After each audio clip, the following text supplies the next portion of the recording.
I don't even know if I'm an alcoholic or if I just have like a weird, severe, like mental allergy to it. But I noticed that my downtime, or like when I started traveling, I took advantage of like that I was getting to travel. And then my downtime when I wasn't traveling, I didn't know how to like turn that off. So like I would be partying on a trip, and then when I got home, I didn't know how to, like I wanted that to continue because I was like, I'm living the dream. I was just in Greece or I was just in Spain, like, doing this, skating, partying, having a great time. And I'd come back here and I'd be like, I felt like stagnant, but then like I could take a break from it. But I just noticed that a lot of the time when I was in my drinking days, like if I didn't have anything to do, I was at the bar, I was doing nothing. And I didn't care if I like slept through like my days off, or not my days off, slept through like my weekends, or like was hungover for multiple days, blowing the good weather. I didn't care about that stuff. And then it was like kind of just more idle time. And then like with that, my drinking got worse with having more free time. Um, and then I went through some like relationship nonsense, like when I was like 25. But yeah, I mean, I'd say not having structure causes it created me to have mental health issues. I would say that. Like, I mean, they were probably already lingering, already there, pre-existing, but they didn't exhibit themselves until I started to have that immense amount of downtime. Until I started to realize I don't have a structure in my life. Go on a trip for 2 weeks, come home and be like, all right, I get to do whatever I want for 3 weeks. And I struggled with that, and then like I didn't know how to regulate my anxiety um, from like I didn't enjoy traveling, like the act of flying. So I would be anxious, and then I'd like be anxious coming home. Didn't know how to turn off the anxiety. It just, for me, it caused a lot of issues. Mhm. But then once I started getting better, and like once I got, help and things like that, I started to be able to appreciate the downtime and things like that. Um, or like just appreciate being able to like have no structure and be like grateful that I am in the position that I'm in, and that I don't have to like worry about certain things that maybe the average person has to worry about every day. Like a lot of people are like, damn, you're hurt. Like, how are you going to make money? And it's like, what the fuck are you talking about? Like, we're skateboarders. Most of us are on salary. We have contracts. So that's a common thing. But, I mean, there's been times where like I've reached out to James at Labor and been like, hey, can I like come in and work? This was years back. Or like at Theories being like, can I just come pack boxes? Like I'm losing my mind, like not having a structure.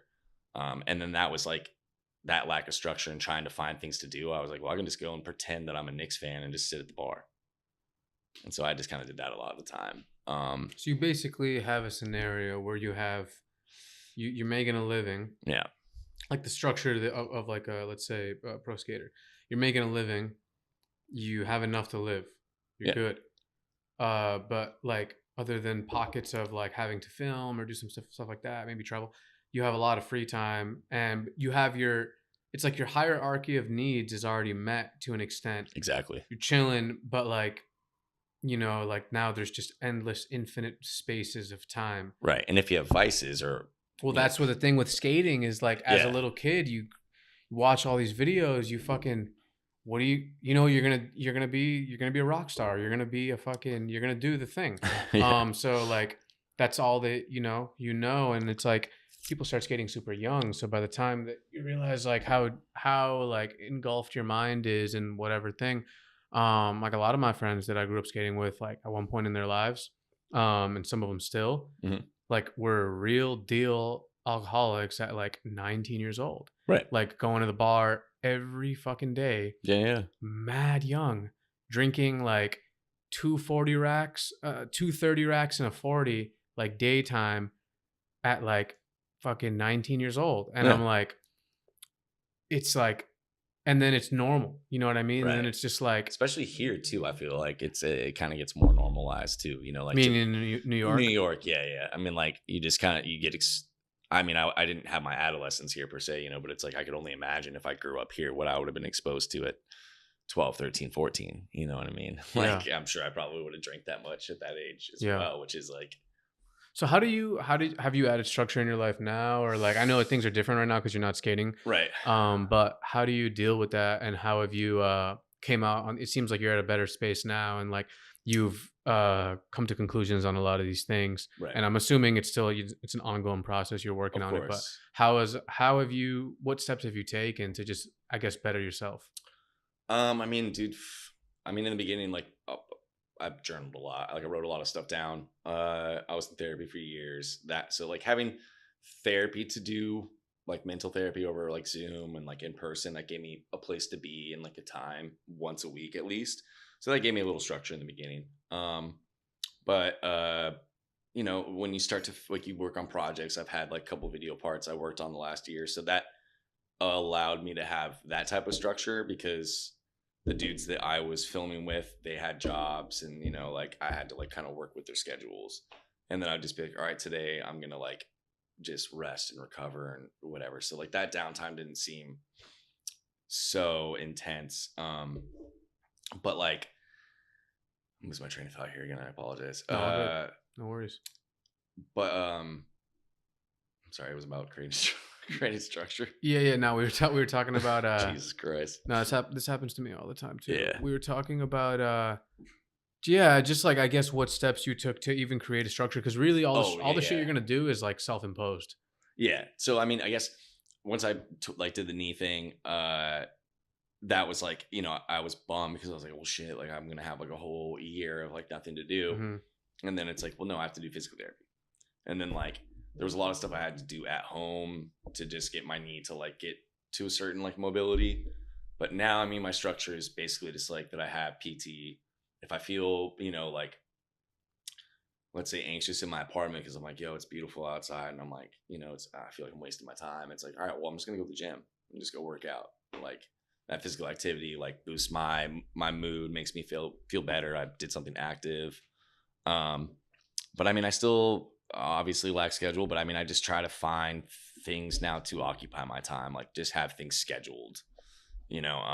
I feel like this last month I've had a lot of just like going to the dentist, doing a lot of physical therapy, like going to just like random things with friends where I like, even just making plans with friends. I went like axe throwing the other night. Like I've never done that in my life. And it was like, let's do this. And just kind of developing a structure like that. Like I want to be like a bowler. Like I would love to just go bowling. I like to rock climb. So I was doing some indoor climbing for a while. I'm pretty sure Jameer Brown be bowling. Yeah. I'm pretty sure he's like nasty, almost like a pro bowler. Yeah. And then like tons of dudes like indoor rock climb, you know what I mean? And I was doing that for a bit, and then like I obviously can't fall off a mat now and like land on my knees. But I just found like other little like sports and things like that to occupy my time, like before I was injured. Rode my bike a lot, tried to just like get in the routine of like making breakfast, making a smoothie, just having a routine, honestly, like helps a lot with that downtime. But I mean, again, my main thing is I just can't sit in my apartment all day.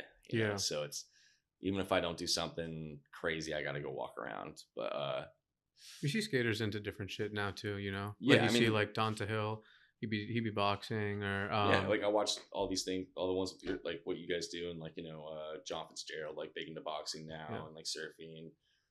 I went to I was in San Diego training jiu-jitsu, and I went to a gym called Surf Fight. And I'm rolling with some dude, and I swear he looks familiar, but he's just like a regular person in the gym, whatever. And we're fucking sparring and stuff, and it's cool. And like he's like afterwards, like we're talking, and then he gets in his, I don't want to blow up his spot, so I'm not even gonna say fully everything because I don't know what's out there for his shit. Right. But basically we end up talking, and then my homie talks to him, and then after they were like, oh yo, that was fucking my friend was nothing about skating. He's just like a dude from the Bronx who trains jiu-jitsu with me. And then but he came out to San Diego with me. My homie was like, yo bro, I was talking to that dude, he's a fucking pro skater. And I was like, yo, I know that, I fucking know that, like I realized that now. And it was that dude Chris Russell. Okay, yeah. Transition skater. Yeah, I mean, he looks. I've watched something with him where like it shows him like training. Yeah. And then like going skating, and I was like, oh, okay, like. And I mean this no negative way. I was like, oh, your body type and everything like makes complete sense. Yeah. Like you're a beast. Yeah, no, he's a fucking beast, dude. Like, raw dude. And his skating is fucking crazy. Yeah.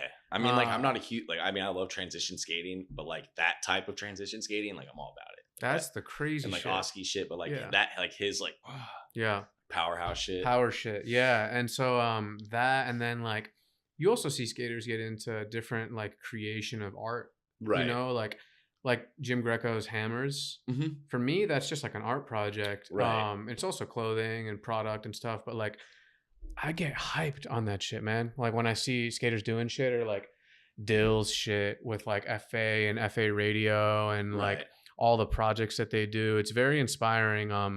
You know, now also like as people who from skating get into music and creating music, and it just pumps me up. Yeah, I mean, like Sage is like Elsesser, you know. I mean, he's pro skateboarder and like famous rapper, R&B, well, you know, Yeah. whatever.